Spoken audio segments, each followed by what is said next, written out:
एक उपासक ने प्रश्न किया कि हम कभी ये जपते हैं, कभी ये जपते हैं, कभी इनकी सेवा करते हैं, कभी इनकी सेवा करते हैं, बड़ा मन चंचल और दुविधा में फंसा रहता है, क्या करूं? तो यहां पहला भक्ति का लक्षण है श्री गुरु चरणों का आश्रय लेना। श्री गुरु चरण पादाश्रया। जब हम गुरुदेव के चरणों का आश्रय ले लेते हैं तो ये प्रश्न ही नहीं बनता जो वो प्रश्न कर रहे थे। ये प्रश्न उन्हीं का बनता है जो मनमुखी चाल चल रहे हैं। गुरुमुखी में ये प्रश्न नहीं। बोलो जितने गुरुमुखी हो, तुम्हें प्रश्न है कि मुझे क्या करना है क्या नहीं करना। तुम्हें पता होगा मुझे किसकी उपासना करनी हो, कैसे करनी है। अगर इतना पता नहीं तो गुरुमुख नहीं हो, कंठी बंधवा लिए हो, अभी गुरुमुख नहीं हुए तुम। गुरुमुख वही जिसका समाधान हो चुका है। क्या समाधान? मेरे आराध्य देव श्री प्रिया प्रीतम, उनकी उपासना ये पूरा पता है। अब उसमें कोई मिलावट की जरूरत नहीं। इसलिए भक्ति के प्रथम अंग का श्री गुरु चरणों का आश्रय, यहां से प्रारंभ ही होती है। असली भक्ति का स्वरूप यहीं से प्रारंभ होता है, गुरु चरण आश्रित। एक बहुत प्रवीण बुद्धि के उन्होंने कहा कि अगर हम अव्यक्त को गुरु बना लेते हैं तो व्यक्त गुरु बनाने की जरूरत क्या है? पकड़ो, अव्यक्त वाणी चल रही, यहां वाणी है अव्यक्त, पकड़ो उसको, पकड़ के दिखाओ। नहीं, आप नहीं पकड़ पाएंगे। तो वही अव्यक्त सत्ता व्यक्त गुरुदेव के रूप में, गुरु साक्षात पर ब्रह्म, और वही उपदेश देने के लिए आती है। अव्यक्त आके तुम्हें डांटेगा नहीं। अगर अव्यक्त गुरु की बात माननी तो सब लोग शांत होकर अपने हृदय में देखो। जब तुम गलत करना चाहते हो, अव्यक्त गुरुदेव तुम्हें उपदेश देते, मानते हो तुम उनकी बात? देखो ना, अंदर आता गलत है, नहीं करना, मानते हो बात? और व्यक्त गुरुदेव धज्जियां उड़ा देंगे तुम्हारी। अगर जरा भी तुम आश्रय छोड़ के भाग गए तो बात अलग है। जरा भी आश्रय लिए तो तुम्हें सुधरना पड़ेगा। आज नहीं तो कल, कल नहीं तो परसों तुम्हें भगवत प्राप्ति होगी, पक्का होगी, क्योंकि गुरु की नजर पड़ चुकी। अब तुम्हें विकार परास्त नहीं कर सकते। श्री गुरु चरणों का आश्रय लेना पहला। दूसरा, श्री गुरु चरणारविंद के आश्रित होकर उनसे मंत्र दीक्षा लेकर इष्ट से संबंध का परिचय जानना। गुरुदेव से मंत्र दीक्षा लेकर इष्ट से संबंध का परिचय जानना। आपको पता है आपका क्या संबंध है? पता होगा आपका अपने इष्ट से क्या संबंध है? पता है? भाव संबंध को गुरुदेव जो प्रदान करते हैं वो तो पता ही होगा कि आपका आपके इष्ट से क्या संबंध है। नहीं है?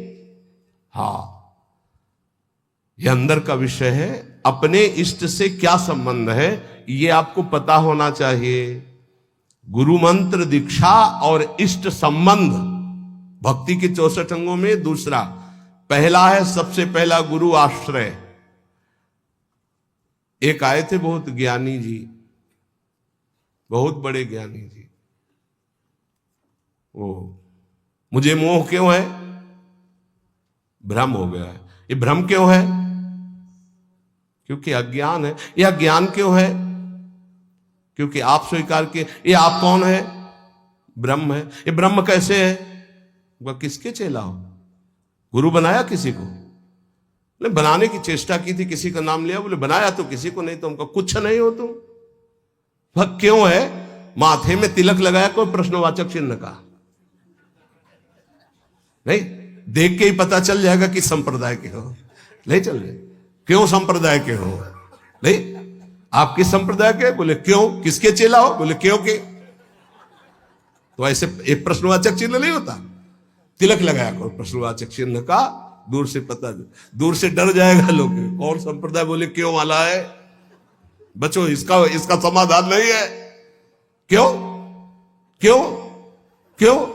इसका उत्तर क्या है? आप बोलो इसका उत्तर क्या है?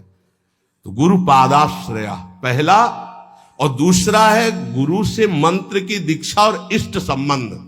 हर उपासक को पता होना चाहिए हमारा इष्ट से क्या संबंध है।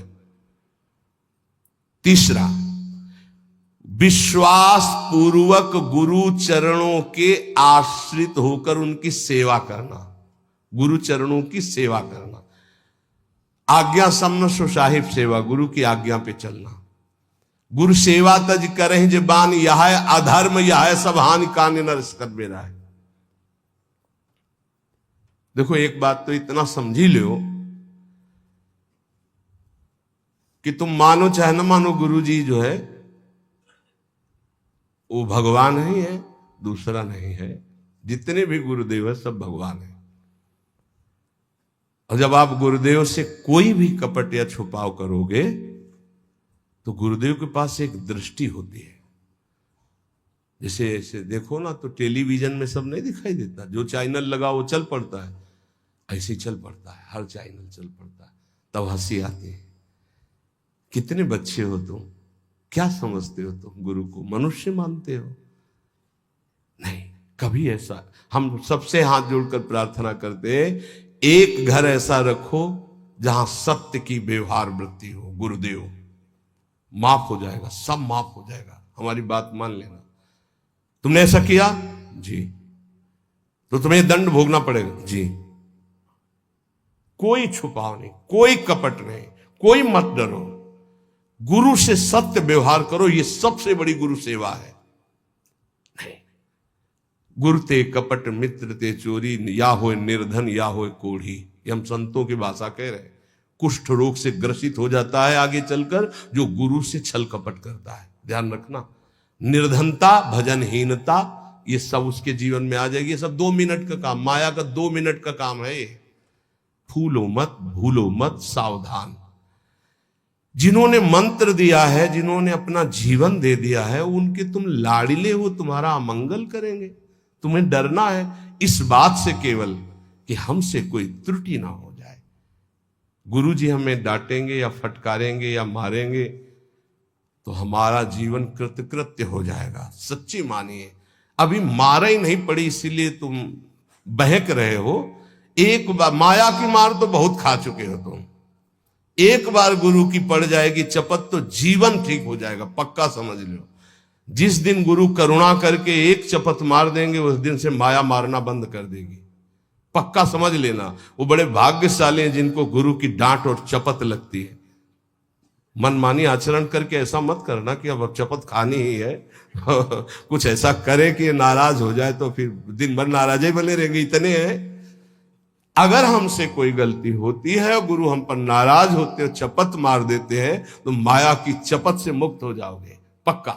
डरना नहीं, डरो इस बात से कि कहीं हमारे और गुरु के संबंध में कोई बीच में ना आ जाए। बस ये बात, कहीं दरार ना पड़ जाए। और जो डर होता है वो माया जनित, हम डरते नहीं। नरसिंह भगवान से सब डर रहे थे, प्रहलाद जी डरे क्या? दौड़ के गोद में हमारे गुरुदेव है, हमारे माता पिता है, हमारे मित्र हैं, हमारे प्रीतम है, हमारे स्वामी, यही सब है। तुम्हें हो माता च पिता, तुम्हें हो, तुम्हें हो बंधुश्च सखा, तुम्हें हो। तो गुरुदेव के प्रति निष्कपट निश्चल भाव रखना, इससे बड़ी कोई सेवा नहीं है। विश्वास पूर्वक गुरुदेव के चरणों की सेवा करना 64 भक्ति अंगों में, ये 3 तो केवल गुरुदेव में है। गुरुदेव के चरणों का आश्रय, गुरुदेव से प्रभु के मंत्र की दीक्षा और प्रभु से संबंध की जानकारी, तुम्हारा ये संबंध प्रभु से। विश्वास पूर्वक गुरु चरणों की सेवा तीसरा। चौथा, जिस मार्ग में बड़े बड़े महापुरुष चले आए हैं उसी मार्ग का अवलंबन लेना। कोई नया स्थापित मार्ग नहीं, आचार्य परंपरा से होना चाहिए। लाखों इस परंपरा में सिद्ध रसिक हो गए हैं, लाखों, 1-2 नहीं, लाखों, जो भगवत प्रेम में मत वाले। ये जो हमारी वैष्णव परंपरा है वो 4 संप्रदाय है। इसके अलावा ये निकुंज की जो उपासना है ये अलग है। जो 4 संप्रदाय हैं उसमें श्री जी की, लालजू की सम्यक उपासना है, पर श्री जी के चरणारविंद की ठसक से जो निकुंज की उपासना है, वृंदावनाधीश्वरी की, ये निकुंज से आई हुई सखियां हैं जो आचार्य रूप में आकर के इस रस को प्रदान करती है। बड़े बड़े महाभागवतों द्वारा परिग्रहित मार्ग का ही अवलंबन करना। ऐसी जगह कभी ना जुड़े जहां आचार्य परंपरा ना हो। ध्यान रखो, परंपरा देखनी चाहिए, आचार्य परंपरा देखनी चाहिए। यहां राधैवेष्टम संप्रदाय करता आचार्यो राधा मंत्रदा सद्गुरुश्च मंत्रो राधा यश्च सर्वात्मनैवं वंदे राधा पाद पद्म प्रधानम सीत हरिवंशम। पांचवा, गुरुदेव से भागवत संबंध में पूर्ण जानकारी होनी चाहिए। भागवत धर्म हमारा क्या है, जिस धर्म में हम दीक्षित हुए, हमारा कर्तव्य क्या है, हमारा लक्ष्य क्या है, हमारी दिनचर्या क्या होनी चाहिए। छठवां, अपने आराध्य देव की प्राप्ति के लिए भोगों का त्याग कर देना। जैसे कल एक भगवत पार्षद स्वरूप वो कह रहे थे कि कहीं कहीं हमको प्याज लहसुन बना भोजन मिल जाता है तो हम पा लेते हैं, तो अपराध तो नहीं। तुमने कहा अपराध की बात तो अलग रही, लेकिन आप अपने स्वरूप को तो देखिए, आप कौन हैं। कंठी बंधी है, तिलक लगा हुआ है, ऐसे कोई कहीं भी बना के दे दे हम पालेंगे। क्या आप अपने लाला को लगाए बिना भोग पालेंगे? अब इसका उत्तर नहीं था। इसलिए जो भोग हम प्रभु को नहीं पवा सकते वो हम नहीं पा सकते, पक्का। भगवान के निमित्त भोगों का त्याग करना छठवीं भक्ति है। जो हम प्रभु को भोग नहीं लगा सकते वो हम नहीं पा सकते। सातवां, मथुरा वृंदावन आदि जो भगवत धाम है इनमें निवास करना। प्रभु के अपने आराध्य देव के, जैसे रामोपासक तो चित्रकूट है, अयोध्या है, कृष्णोपासक तो ब्रज 84 कोशिश, जैसे हम प्रियाजू के उपासक तो हमारा जीवन वृंदावन है। अगर आप अखंड वास नहीं कर सकते तो 3 रात्रि वास कर लीजिए। जीवन में कभी आपको फुर्सत मिले तो आ जाइए, 3 रात्रि वास। पहले दिन उपवास कीजिए, दूसरे दिन फलाहार, तीसरे दिन एक बार अन्न और चौथे दिन चले जाइए। नियम से रहिए। अगर आप कभी अवसर मिले तो कार्तिक मास है, सावन मास है, 10-15 दिन रुक गए, नहीं है तो 3 रात्रि रुक गए, नहीं ज्यादा है तो 24 घंटे रुक गए, लेकिन यात्रा करनी चाहिए। महाप्रभु चैतन्य देव जी ने जब जगन्नाथपुरी में नवद्वीप के सब वैष्णव जन गए थे तब यही कहा था कि गृहस्थी में विशेष भगवत आराधना का समय नहीं रहता, तो साल 6 महीने में ऐसा समय निकालना चाहिए कि 2-4 दिन साधु समागम करें, धाम वास करें, पुरी में वास करें, भगवत दर्शन, ऐसा करना चाहिए। अगर संयोग बन जाए तो 1-1, 2-2 रुपए जोड़ने चाहिए कि ये जाकर हम वहां पशु पक्षियों की सेवा कर देंगे, ठाकुर को भोग लगा देंगे, 2-4 संतों को भोजन पवा देंगे। गृहस्थी में ऐसा करना चाहिए। और जो विरक्त भाव में हो तो धाम आदि का ही सेवन करते हैं। 7वां यह है मथुरा वृंदावन ब्रज, ऐसे 84 कोश है हमारा परम पावन ये ब्रज धाम, तो निवास करना चाहिए जितने दिन हो सके। अखंड तो को हो, कोई विशेष भाग्यशाली ये लाभ लेता है। 8वां, किसी के द्वारा दी हुई वस्तुओं को अगर विरक्त है तो उतना ही स्वीकार करे जितनी आवश्यकता है, अनावश्यक नहीं। और गृहस्थ है तो किसी के द्वारा दी हुई वस्तुओं को स्वीकार ही ना करे। ये भक्ति का 8वां अंग है। आप गृहस्थ हो तो आप अगर नमक रोटी भोग लगाओगे ठाकुर जी को बहुत अच्छा लगेगा। अपनी कमाई का, अपने दूसरे से लेने की जरूरत नहीं। ये जो चटोरापन आ जाता है फिर उससे भक्ति नष्ट हो जाती है, चाहे गृहस्थ हो चाहे विरक्त हो। विरक्त जितनी आवश्यकता हो, गृहस्थ अपनी धर्म की कमाई, दूसरे के आगे हाथ फैलाना गृहस्थ का धर्म नहीं। 9वां, व्रतों का सम्मान करना। 64 भक्ति अंगों में है। जो भागवतिक व्रत हैं उनका सम्मान करना, उन दिनों में व्रत रहना, ऐसा। लेकिन यहां वृंदावन नित्य विहार उपासना में विधि निषेध नहीं दास अनन्य उत्कृट व्रतधारी, यहां उत्कृट व्रत धारण किया गया है।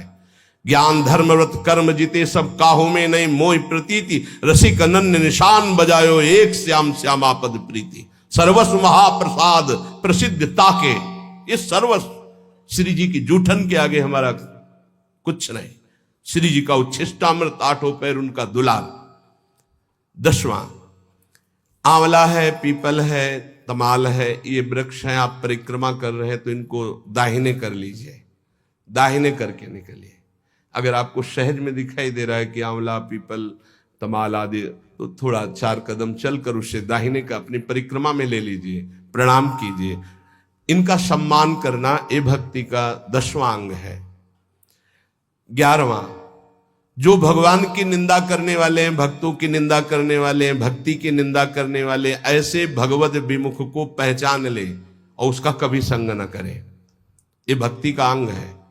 ऐसा संग, जिनके संग कुमति मति उपजे, करत भजन में भंग, तजोरे मन हरि विमुखन को संग। ये दीक्षा देने में एक अंग का वर्णन ये जरूर करते हैं कि ऐसे लोगों का संग कदापि न किया जाए। दूसरा कहते हैं कि भोजन, जैसे आप रिश्तेदार या नातेदार के यहां गए या कहीं गए, वहां मांस पात्रों में बनता है और आपने वैष्णो तिलक आदि लगा रखे, तो लोग आपको खीर पूड़ी बना के दें तो भी आपको नहीं पाना है, क्योंकि रसोई तो वही है, पात्र तो वही। हमारा वैष्णो धर्म आज्ञा नहीं करता ऐसा। इसीलिए भगवान के लिए भोगों का त्याग करना। 12वां, अनाधिकारी को शिष्य बना लेना। गुरु को नरक जाना पड़ता है, ध्यान रखना। ये व्यवहार का विषय नहीं है। हरे शिष्य धन शोक न हरे, सो गुरु घोर नरक मा परे। एक दिन एक गुरु शिष्यों के साथ जा रहे थे, तो एक बड़े केचुआ में, केचुआ समझते ना जो मिट्टी खाता है, लाल चींटी लगी थी हजारों। तो उनका गुरुदेव, कितना इसको कष्ट हो रहा होगा, क्या इसने ऐसा काम किया कि इसके कोमल शरीर को लाल चींटियां, लाल चींटी काट ले तो बहुत कष्ट होता, खुजलाता, दाग बन जाता बहुत।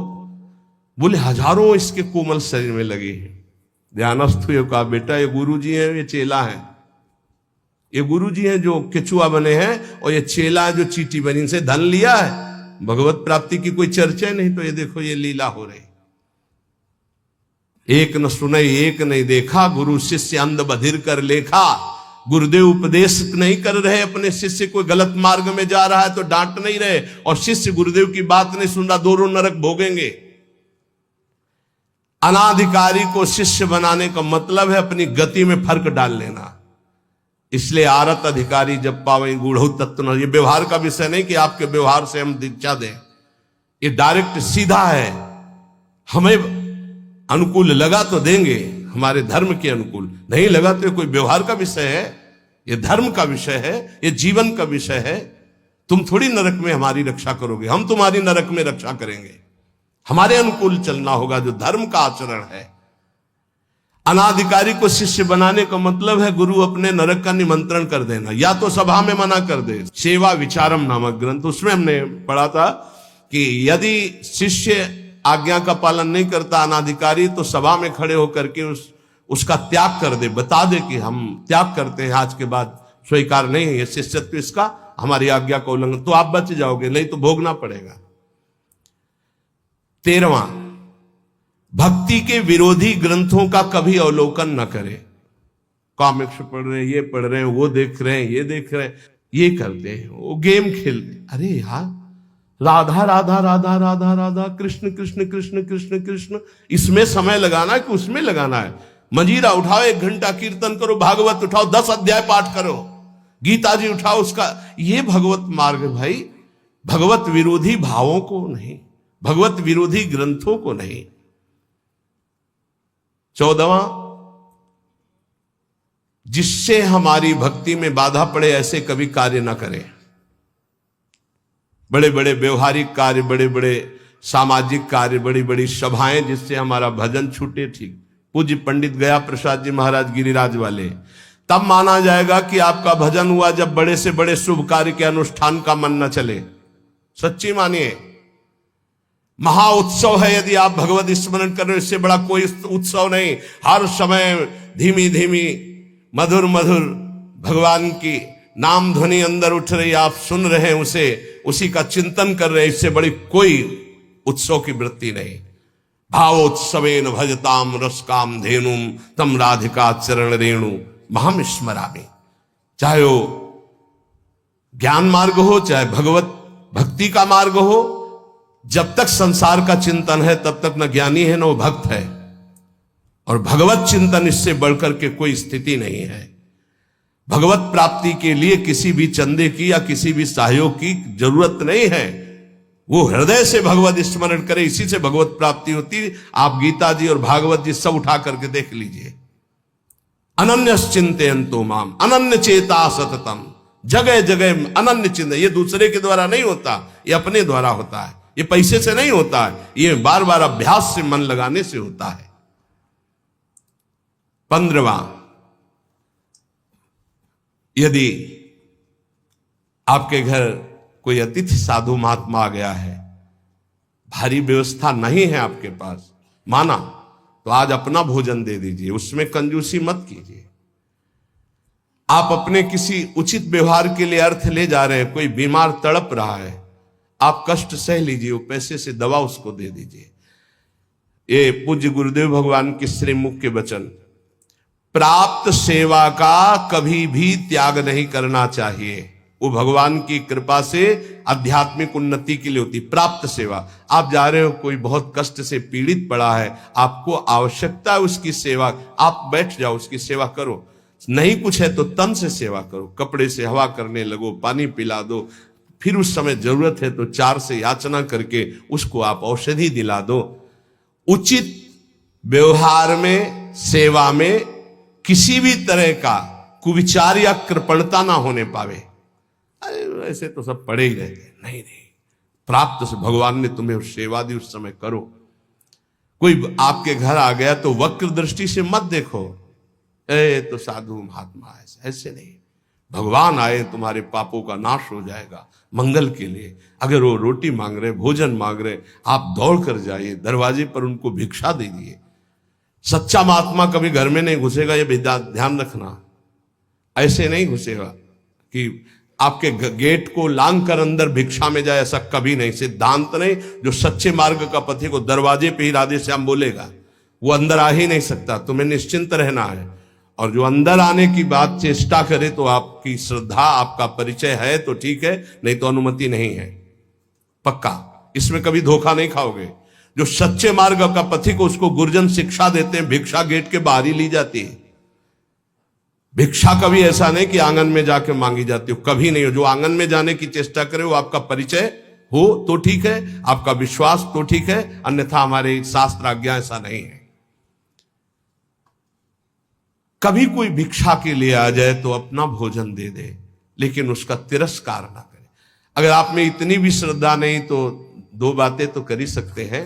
राधे श्याम, वो कह रहा है हमें अमुक चीज चाहिए, असमर्थ हूं, आप जल पी लीजिए, मृदु वचन बुला दीजिए, ऐसे शब्द बोलिए कि उनको बचने का दरिद्रता। आपको नहीं देने की सामर्थ्य, आप मना कर दीजिए। लेकिन कटु वचन और रुद्र दृष्टि अगर अतिथि के प्रति की गई तो सारा आपका पुण्य नष्ट हो जाएगा, सारा पुण्य नष्ट हो जाएगा। ये धर्मशास्त्र के अंतर्गत की बात है। उचित व्यवहार, उचित सेवा का अवसर आया, उसमें कंजूसी मत कीजिए। देने में संकोच नहीं होना चाहिए। अब हमारा फिर क्या होगा? वो विश्वंभर देख रहा है, बहुत सुंदर व्यवस्था करेगा। आज तक जिसने साधु सेवा की, भगवान की प्राप्ति हुई, भगवान की कृपा प्राप्ति हुई। कभी ऐसा नहीं हो सकता कि संत सेवा वाला, कभी नहीं हो सकता। श्री जी उसके वैभव, उसके सेवा में उपस्थित, भगवान उपस्थित है। त्रिलोचन जी के यहां संत सेवा में स्वयं भगवान श्री हरि अंतर्यामी नौकर बन करके चले गए।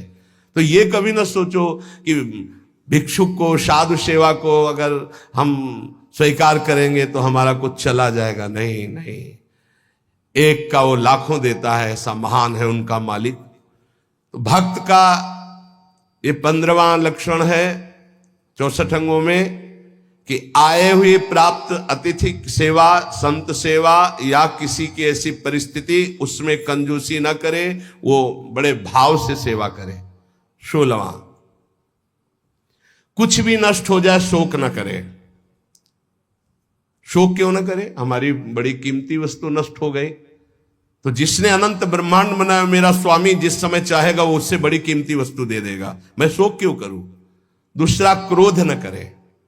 क्रोध होता है कामना से। जब हमारी कामना की पूर्ति में बाधा लगता है तो कामा संजायते क्रोधा। अगर हमारी कामना की पूर्ति नहीं तो हरि कोई बहुत मंगल में विधान कर रहे हैं, हमें क्रोध नहीं करना। अगर कोई हमारा अपमान कर रहा है तो हरि बहुत कृपा कर रहे हैं, मेरे देहाभिमान को गलित कर रहे हैं।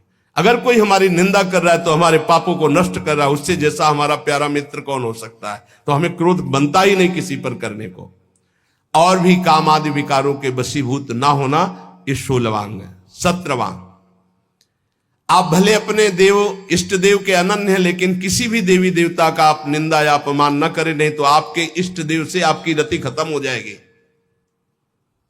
अनन्यता के ठसक में आकर कहीं किसी की निंदा न कर दे, कहीं किसी का अपमान न कर दे। सब में हमारा इष्ट विराजमान है। 18वां, किसी भी जीव को वाणी से, तन से, मन से उद्वेग ना दे और किसी के द्वारा दिए हुए उद्वेग से उद्वेगित ना हो। ये बहुत काम की बात है। कोई कितना भी उद्वेग दिलाना चाहे, आप उद्वेगित ना हो, आप अंदर से व्यथित ना हो, नहीं तो आपकी निष्ठा में फर्क पड़ जाएगा, साधुता में फर्क पड़ जाएगा। और 19वां, 32 सेवापराध और 10 नामापराधों से बचे। वो चर्चाएं पीछे हो चुकी है। 20वां, यदि कोई भगवान के भक्ति की निंदा कर रहा है तो या तो उसकी जबान बंद करो या कान में अंगुली डालो, वहां से चल दो। राधा राधा राधा राधा राधा राधा। भक्त निंदा कान में नहीं पड़नी चाहिए। हो यहां और कान के पर्दे हिला के पूरा सुनना चाहते, फिर क्या हुआ? अच्छा, ऐसा लग रहा है कि मानो परमानंद की बात, भगवान की कभी चर्चा ऐसे नहीं सुनेंगे। उसमें तो झटके लग जाएंगे आलस्य के, लेकिन किसी की निंदा होने लगे फिर देखो पूरे कान के पर्दे खोल। क्यों? क्योंकि पतन की तरफ मन हमारा स्वाभाविक जाने के लिए तैयार रहता है। जैसे जल को छोड़ो नीच गति, ऐसे ही मन को छोड़ दो नीच गति। तो अगर किसी भी संप्रदाय के किसी भी संत भक्ति की निंदा हो रही है तो हमको वहां से हट जाना चाहिए या कान में अंगुली डाल लेना चाहिए, नहीं तो भारी अपराध लगता है। संत शंभु श्री पद अपवादा, कही सुनीता अस मर्यादा, काटी जीव तासु जो बसाई, श्रवण मूंद नत चले पराई। किसी भी संत भक्त महात्मा की निंदा हो रही और सभा में आप बैठे तो आप पाप के अधिकारी होंगे, आप हट जाइए, तुरंत हट जाइए। हरिहर निंदा सुनई जे काना, पाप लगे गौघात समाना। गौ हत्यारे को जो दुर्गति होती वही भगवान और भगवान के भक्तों की निंदा सुनने वाले की होती है, करने वाले की होती। दोनों अपराधी माने जाते हैं। 21वां, गुरु दीक्षा लेकर तिलक मुद्रा वैष्णव चिन्ह ना धारण करना, यह अपराध है। धारण करना चाहिए। अगर दीक्षा ले ली है, देखो हर आचार्य तिलक धारण करते हैं। आद्य गुरु भगवान शंकराचार्य, निम्बारकाचार्य, हर वैष्णव जन चाहे जिस मार्ग के पथिक हो सब तिलक धारण करते हैं, सब कंठी धारण करते। वो रुद्राक्ष, ये तुलसी जी की कंठी धारण करते हैं। ज्यादा सिद्धावस्था नहीं झाड़नी चाहिए। इष्ट तिलक लगाते हैं, आचार्य लगाते हैं, गुरुदेव लगाते हैं, और हम इतने ऐसे देखने को प्रमाद स्थिति मानी जाती है। सिद्धावस्था, सिद्धावस्था जब तुम्हें भोजन की याद न रहे, तुम्हें शौच लघु शंका की याद न रहे, तुम्हारी दिनचर्या अस्त व्यस्त है, तुम्हें पता नहीं, तुम भगवदाकार वृत्ति में डूबे हुए अवधूत स्थिति है, वो बात अलग है। उसके लिए लिखा, लिखंति भुजमूल तो न खलु शंख चक्रादिकम विचित्र हरि मंदिरम न रचयन्ति भालस्थले लसत्तु लसी मालिकाम ददत कंठ पीठे नवा गुरुर भजन विक्रमात् को ईते महाबुद्धया। वो ऐसी स्थिति को प्राप्त महापुरुष शरीर की सुध नहीं तो तिलक कौन लगावे, कौन कंठी बांधे, कौन दर्पण देख करके लगावे। लेकिन इतनी है स्थिति तो तिलक लगाओ। ऐसी स्थिति जो आचार्य स्वयं धारण करते हैं, तिलक गुरुदेव धारण करते हैं, तो बिना तिलक के 1 मिनट भी नहीं रहना चाहिए। जैसे सुबह आते तो पहले पूरे शरीर में रज और सूखी बट्टी से तिलक की रचना, क्योंकि उस समय नहीं होता कि हम बैठकर फिर आकर यहाँ तिलक रचना करके ऐसे। अगर हमें हमारे पास समय तो हम चाहे सूखी रज से ऐसे तुरंत तिलक बनावे, वो दिखाई नहीं देगा, पर 12 तिलक लगा के ही आगे बढ़ना चाहिए। स्नान के तुरंत बाद तिलक की रचना होनी चाहिए। और कंठी एक स्ट्रा में रख लेनी चाहिए। कभी ये टूटे तो तत्काल कंठी बांध ली, गुरु प्रदत्त प्रसादी करवा के रख लेनी चाहिए। वैष्णव चिन्हों को जरूर धारण करना चाहिए, माला मुद्रा आदि। 22वां है प्रभु के नाम अक्षरों को मस्तक पर, हृदय पे धारण करना। इसको इस रूप में ना ले कि जैसे लिखने में नाम अक्षर, ये नाम अक्षर माला धारण किए तो हम सोच के समय से उतार देते हैं। नाम अक्षर है हमारे इष्ट के, हमारे आराध्य देव के नाम अक्षर है। आराध्य देव का, गुरुदेव का नाम रूप विराजमान है, छाती से लगा रहता है। पर जब हम शौच आदि क्रिया कर तो इनको हम पवित्र स्थान में या अपने आस जो सैया है सिराने रख देते हैं या ऐसे उच्च स्थान पर रख देते हैं। अगर हम राधा नाम मस्तक पर लिखें इसके अनुसार, अगर इसको हम इस भाव में अर्थ लेते हैं कि प्रभु के नामाक्षरों को शरीर पर धारण करना, ये है हम राधा नाम बाजूबंद बांध सकते हैं, राधा नाम लिखकर हृदय में धारण किए हुए, पर हम शौच के समय उतार देते हैं। अगर हम अक्षर बनाते हैं यहां तो हम जब स्नान करेंगे तो हमारे अधोअंगों में और पैरों में हो जाएगा। हमारी श्रद्धा कहती है कि हमें ऐसा नहीं करना चाहिए, क्योंकि वही नाम हमारे सिंहासन में बैठ, वही नाम हमारा आराध्य देव, और उसी नाम को जब हम नहाएंगे स्नान करेंगे तो वो हमारे अधोअंगों में होते हुए पैरों तक जाएगा। ऐसा हम बर्दाश्त नहीं कर सकते, क्योंकि हम उसी नाम का चरणामृत ऐसे लेते हैं कि कहीं एक बूंद भी जमीन पे ना गिरने पावे। तो हमें जो इसका भाव है कि भगवान नामों का जो अंकन, वो ऐसे भगवान नाम की माला धारण करना, भगवान नाम को ऐसे हृदय में धारण करना, जैसे हमारे बिजली बाबा भगवान नामों का मुकुट धारण करते हैं, भगवान नामों के अक्षरों का, ऐसा बाहर से ऐसे धारण कर लिया, उतार के रख के शौच स्नान आदि करके फिर धारण कर लिया। अभी एक महावैष्णव आए हुए थे महाराष्ट्र से, ठाकुर जी को अपने ऐसे मस्तक पर धारण किए हुए थे, ये गोपाल जी को ऐसे लिए हुए, हर समय प्रसाद पाने के लिए जब बैठे तो सामने ठाकुर जी विराजमान, सब ऐसे जो महापुरुष धारण करते हैं, उनकी श्रद्धा, उनका भाव। लेकिन हमारा आज तक भाव ऐसा, वो घबराहट पैदा हो जाती है कि नाम का जो धोवन चरणों में जाएगा वो बिल्कुल ठीक नहीं। जैसे कुछ भावुक जन अपने हाथों में या ऐसे टेटू में भगवान नाम लिखवा लेते हैं, भगवान रूप बना लेते हैं, और जब शौच आदि होते हैं उन्हीं हाथों से ये बिल्कुल ठीक नहीं है। आपको भगवत रूप पहना, यहां पहनिए, समय से उतार कर टांग दीजिए, फिर शौच स्नान करके फिर धारण कर लीजिए। ऐसा मत कीजिए जो ये अंकित करवाना है, तुम्हें ज्ञान नहीं। अब यहां लिखा है राधा कृष्ण, अब शौच तो वही पानी, वो हाथ धोना, वही नहाओगे वही, ये फिर नाम का जो प्रकाश है वो आनंद में नहीं आ पाएगा। ये बात, नाम का आदर, नाम का आदर करना। एक बार पूज्य राधा बाबा ने देखा कि ठाकुर घनश्याम दास जी गीता वाटिका बैठे ही अंगुली से ऐसे लिख दिया राधा, और बाबा उधर से निकले तो कहा, अरे ठाकुर ये गलती क्या कर दी, अब इसके एक कण में भी पैर पड़ेगा सारे सुकृत नष्ट हो जाएंगे। राधा नाम लिखा, बैठ गए बाबा, पूरी रथ समेटी, एक एक सब समेट करके और तुलसी के घेरे में डाला, का ठाकुर ऐसी गलती मत करना। नाम को जो पहचान गए, नाम को जो जान गए, वो नामी को अधीन कर लेते हैं। इसलिए नाम का आदर करना है, पर ऐसे लिखना, ऐसे धारण करो। हम कह रहे हैं पूरे नाम की माला बनाकर ऐसे बांध लो, नाम के बाजूबंद बना लो, नाम के कुंडल बना लो, नाम के कंठहार बना लो, लेकिन नाम को अगर हम अंकित करते हैं तो धुलकर हमारे अधोअंगों में जाता है। ये हमारी पर्सनल, हमारे हृदय की भावना है। तो जो इसमें अक्षर में लिखा है कि भगवान नाम के अक्षरों को शरीर पर धारण करना, धारण करना है, तो अंकित करा करके, जैसे तुलसी जी पर है, तमाल जी पर है, कदम्ब जी पर है, फिर हम उसको धारण करते हैं। 23वां, प्रभु को निवेदित माला, पुष्प, तुलसी आदि का बड़े आदर के साथ सेवन करना। श्री चरणों की चढ़ी हुई तुलसी, अहो भाग्य, नाक से सूंघे, मस्तक पर लगाए, ओहो आज हमें प्रभु की प्रसादी तुलसी मिली, प्रसादी पुष्प मिला, प्रसादी माला मिली। हृदय में आह्लाद होना चाहिए, बार बार ऐसे, ओहो आज तो बड़ी कृपा हो गई, साक्षात प्रभु ने प्रसाद दिया। धर दो, हाँ धर दो, ऐसे नहीं, तत्काल उसको प्रणाम करो और माला को माथे पे लगाओ, सूंघो, तुम्हारी इंद्रियां पवित्र हो जाएंगी, भगवत भक्ति बढ़ेगी। 24वां, भगवत विग्रह के सामने नृत्य करना। प्रभु विराजमान है, राधा राधा जैसे बन रहा है, हमारे मालिक है, हमारे स्वामी है, रिजवार है, रीझ जाएंगे। नृत्य करना ये 64 अंगों में एक अंग है।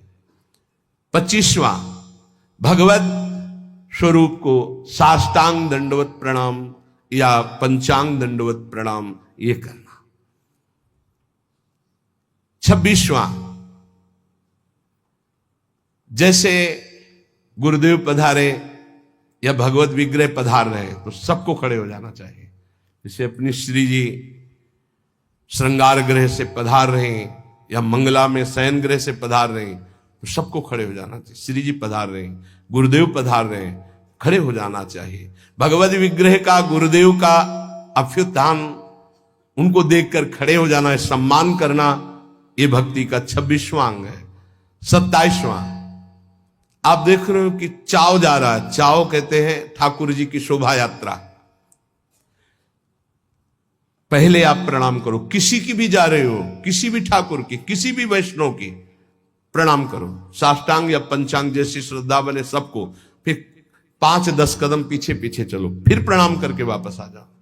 ये वैष्णव मर्यादा है। ऐसा नहीं देखा है उन संप्रदाय, वैसे सारे सुकृत नष्ट हो जाएंगे, इसीलिए भक्ति बढ़ती नहीं। अरे कोई कृष्ण बोले, कोई राम बोले, कोई हरि बोले, कोई शिव बोले, सबकी चरण धूल मेरे माथे पे, ये सब महाभागवत जन है। ये जो दृष्टि रखते हैं ना, ऐसे होते हैं किस संप्रदाय के, वैसे ये पुण्य नष्ट हो जाएंगे। कोई भी भगवत विग्रह, जैसे कोई भक्त है अपने ठाकुर जी को माथे पे विराजमान किए, प्रणाम करो, 5 कदम उसके साथ चल दो। नाम कीर्तन हो रहा है, तुम अपना मंत्र जपते हुए साथ चल दो, फिर प्रणाम करो, वापस आ जाओ। इससे कृपा प्राप्त होगी। प्रभु के चाव या सवारी के पीछे कुछ कदम चलना, अगर बहुत समय है तो आप साथ चल रहे तो 5 कदम तो चल ही सकते हैं। 28वां, प्रभु के श्री विग्रह के दर्शन के निमित्त जाना। बिहारी जी, राधा रमण, राधा वल्लभ, यहां तो घर घर ठाकुर तुलसी सेवा। प्रभु के मंदिरों, और अगर आपका शरीर स्वस्थ है तो सवारी मत लीजिए, आपका शरीर स्वस्थ है तो नंगे पैर जाइए। हे, यहां तो सिर भर जाऊं उचित असमोरा, मेरे प्रिया प्रीतम का धाम है, उनके दर्शन करने जा रहे, मंत्र जप करते हुए नंगे पैर। यहां कोई कांटे थोड़ी बिछे, मार जूता और चप्पल पहनकर चलना। सही बात, बड़ा दुर्भाग्य है अगर ये पहनकर अपने को चलने को होता है। ये तो डॉक्टर मना किए कि वैसा ऐसा नहीं, तो जीवन भर हो गया नंगे पैर ही रहे। जो सुख मिलता है रज स्पर्श से पादुका, ये दुर्भाग्य है। प्रभु के मंदिर कम से कम, अब कोई कई तो सीढ़ियां भी चढ़ जाते हैं पादुका से, क्या करें, नहीं तो पादुका पहने दर्शन करें। अरे प्रथम सीढ़ी में पैर रखने के पहले तो पादुका उतार दे कहीं। अगर तुझे पादुका में चित्तवृत्ति लगी रहेगी तो पैर के ही मत जा। क्या कांटे बिछे हैं प्रभु के धाम में, मंदिर में दर्शन करने, इतना तो कर ले। 29वां, प्रभु के मंदिर में दर्शन करके 4 प्रदक्षिणा करना। अगर समय नहीं तो दाहिने करते हुए जाओ, दर्शन करके निकल जाओ। समय है तो 4 प्रदक्षिणा कर लेनी चाहिए, ये बहुत लाभ प्राप्त होता है। 4 प्रदक्षिणा हमारे श्री प्रिया प्रीतम जी की होती है। 30वां, प्रभु के श्री विग्रह विराजमान करना और उनकी सेवा करना, ये वैष्णव धर्म है। सबके पास सेवा होनी चाहिए, चाहे नाम सेवा हो, चाहे रूप सेवा हो, छवि सेवा हो, श्री विग्रह सेवा हो, सेवा होनी ही चाहिए। क्योंकि बिना सेवा किए मानसिक सेवा में प्रवेश नहीं, और बिना सेवा के आप जी कैसे सकते हैं, पानी कैसे पीते हैं, भोग कैसे पाते हैं, जब भोग लगा लेते हैं तब पाते हैं। तो प्रगट में सेवा हर वैष्णव के पास होनी चाहिए, चाहे राधा नाम की ही सेवा क्यों ना हो। 31वां, प्रभु के लिए परिचर्या करते हुए पंखा डुलाना, चवर डुलाना, माला गूंथना, चंदन घिसना, जहां प्रभु विराजमान हुआ सोहनी लगा करके पोछा लगाना, विविध प्रकार की भोग तैयारी करना, ये विविध प्रकार की जो परिचर्या है ये बहुत बड़ा लाभ प्रदान करती है। इसी परिचर्या के बल से अम्बरीश जी की रक्षा में सुदर्शन चक्र था। चक्रवर्ती सम्राट होते हुए स्वयं पोछा ठाकुर जी के लिए लगाते थे, स्वयं परिचर्या करते थे। ये छोटी मोटी बात नहीं जो आप पंखा करते हो, चवर करते हो, श्री जी की सेवा में हो, साक्षात श्री जी ने स्वीकार किया है, चाहे वो कोई गेट सेवा में हो, चाहे वो सब श्री जी की सेवा में, सेवा परिचर्या से आराध्य देव को अधीन किया जाता है। 32वां, प्रभु के सम्मुख बैठ करके उनके गुणों का गान करना, उल्लसित होकर गाना चाहिए। प्रभु राग रंग नहीं देखते। मानत अपनो भाग राग करत अनुराग बिन दीखत सकल अभाग श्री हरिवंश कृपा बिना।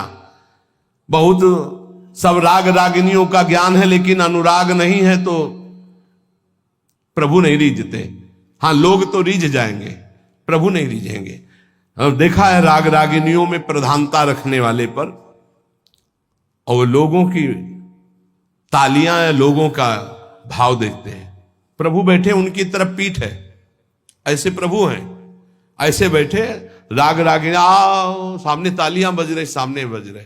मानत अपनो भाग राग करत अनुराग बिन दीखत सकल अभाग। कोई राग नहीं आता, आप ऐसे गा रहे तो वाह वाह ठाकुर जी बोल उठेंगे जिस दिन भाव से गाओगे। नाम बाणी जहां श्याम श्यामा तहां, नाम बाणी सुनत श्याम श्यामा सुबस। प्रभु के सम्मुख गान करने का सौभाग्य जानते हो, ये जो आप लोग बैठकर गान करते हो, बड़ी विशेष कृपा है। उनके लीला गुण गायन से बहुत जल्दी वो प्रसन्न हो जाते हैं। 33वां, भगवान के सामने भगवान का नाम कीर्तन करना। ये जो आप लोग करते हैं, हाँ, हृदय आह्लादित हो जाता है। राधा राधा जब आलाप लेते हैं तो जैसे दूध गैस में चढ़ाओ तो उफान नहीं आती, ऐसे भक्तों के हृदय में उफान आनंद की आती उच्च स्वर से नाम कीर्तन सुनकर। 34वां, इष्ट मंत्र का जाप का नियम होना। जैसे गुरुदेव देते 11 माला, 21 माला, 33 माला, जो भी, वो संख्या जरूर पूरी करनी चाहिए। इष्ट मंत्र की जो संख्या है गुरुदेव ने जो दिया है, ये भक्ति का अंग है, जरूर पूरा करना चाहिए। ध्यान देना चाहिए कि हमें इतना मंत्र जो गुरुदेव ने कहा वो जपना ही जपना है। इष्ट मंत्र का नियम पूर्वक जप का ये भाव गुरुदेव ने जो दिया उसको पूरा करना चाहिए। 35वां, रोज प्रभु से प्रार्थना करनी चाहिए, उनकी कृपा मांगनी चाहिए। रो रो कर उनके दर्शन की इच्छा, उनके प्रेम की इच्छा, उनके चिंतन की इच्छा, यही हमारी भिक्षा, ऐसा मांगना चाहिए।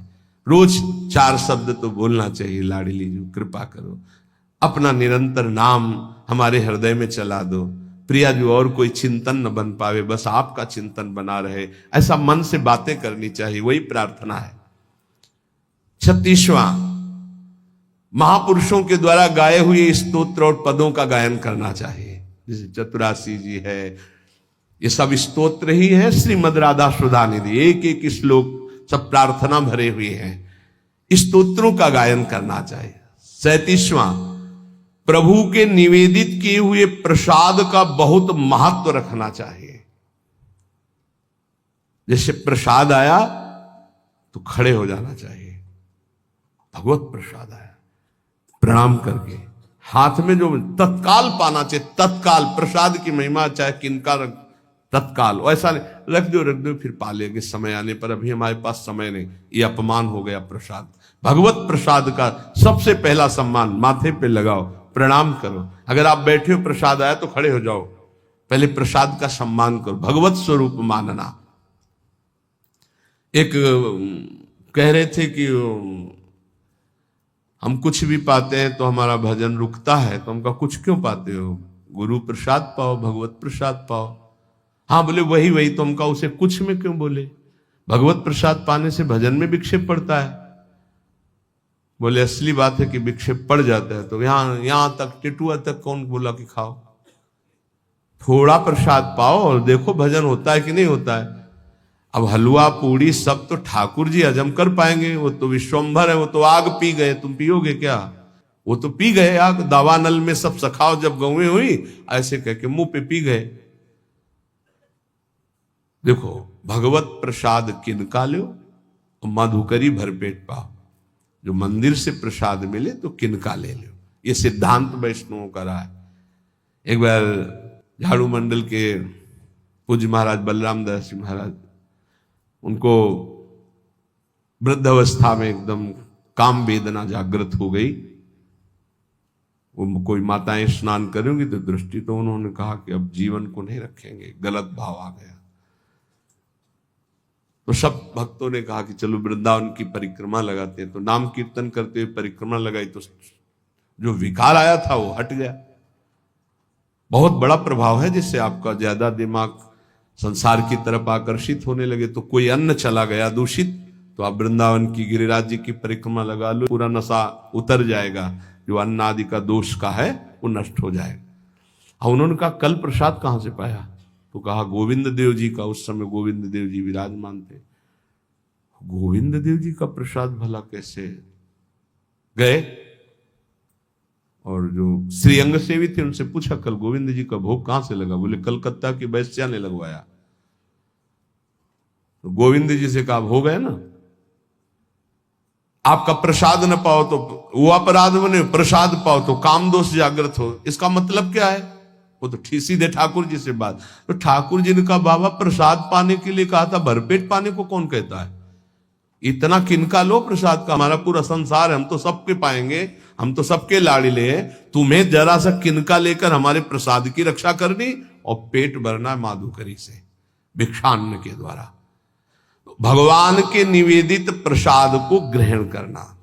अच्छा, अब जैसे प्रियालाल का भोग है, रोज खीर, हलवा, पकौड़ी, कचौड़ी, 50 प्रकार के भोग लगते हैं।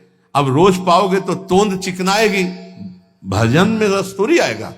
पक्का समझो, भजन में तब रस आएगा जब इतना किनका ले लिया। और देखो अपने लोग तो उपासक हैं।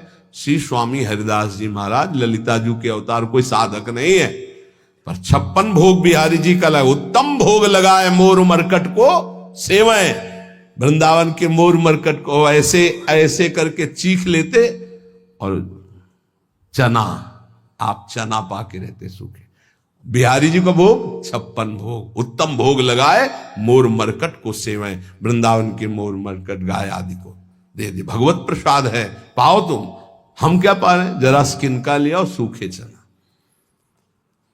भगवान के चरणामृत का पान करना आदर।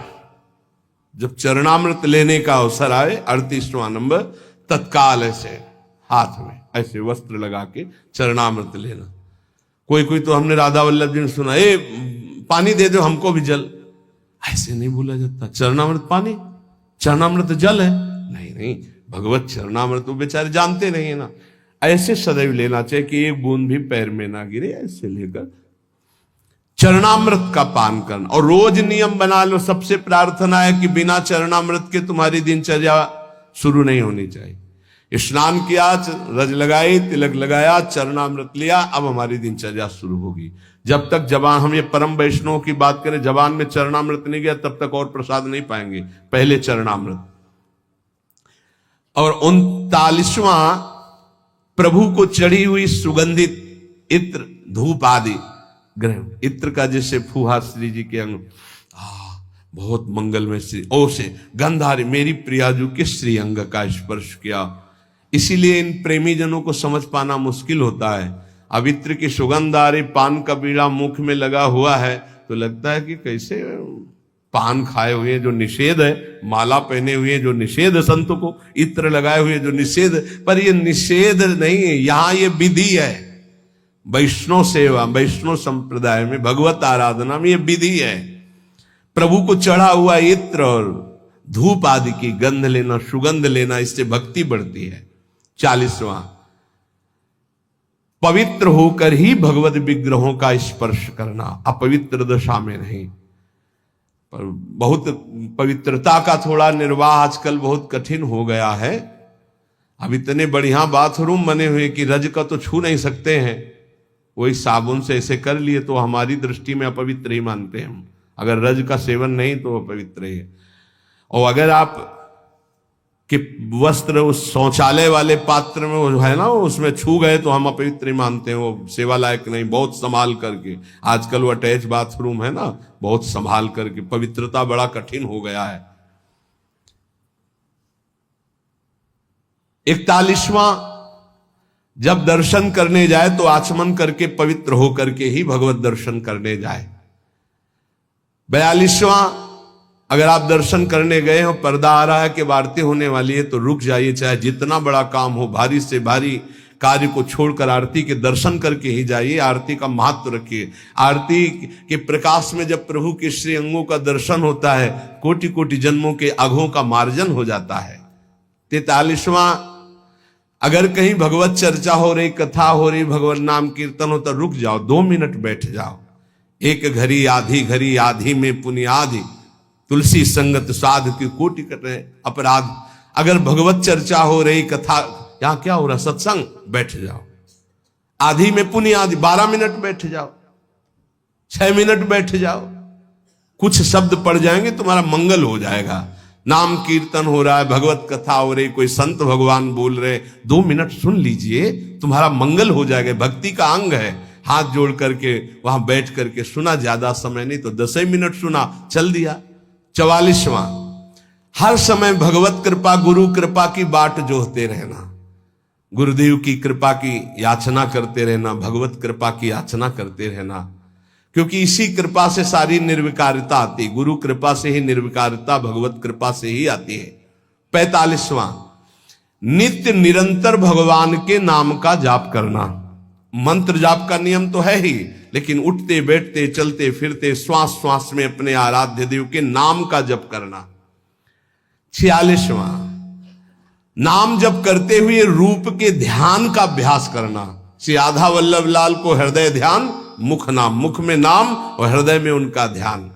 47वां, अपने द्वारा जितने भी कर्म हो रहे हैं शुभ भागवतिक, सब भगवान को अर्पित करना। अपनी दिनचर्या को जांचना कि भगवत विमुख कोई कार्य तो नहीं हो रहा है। अगर गलती हुई है तो भगवान के सामने प्रायश्चित करो कि हमसे गलती हुई नाथ, हृदय में जलन पैदा करो, आगे से वो गलती ना हो, और सब भागवतिक कार्य भगवान को अर्पित करे। 48वां, हर समय दृढ़ विश्वास रखना प्रभु हमारी रक्षा करेंगे। निश्चित भगवान हम पर कृपालु हैं, हमारा कोई बाल बाका नहीं कर सकता। हर समय दृढ़ विश्वास रखना। 49वां, जो बहुत प्रिय वस्तु है भगवान को समर्पित करना। अपने को जो बहुत प्रिय लगे वो भगवान को समर्पित करना। जैसे कृष्णदास जी जा रहे थे, देखा कि गरम गरम जलेबी बन रही, अरे ये तो श्रीनाथ जी के लिए, वो आंख मूंदी भाव में, तो वहां पाने लगे श्रीनाथ जी।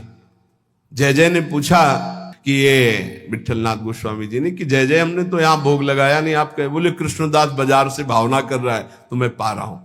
जो अपने को प्रिय वस्तु है, अरे ये तो श्री जी के लिए ठीक रहेगा, ये तो प्रभु के लिए ठीक रहेगा।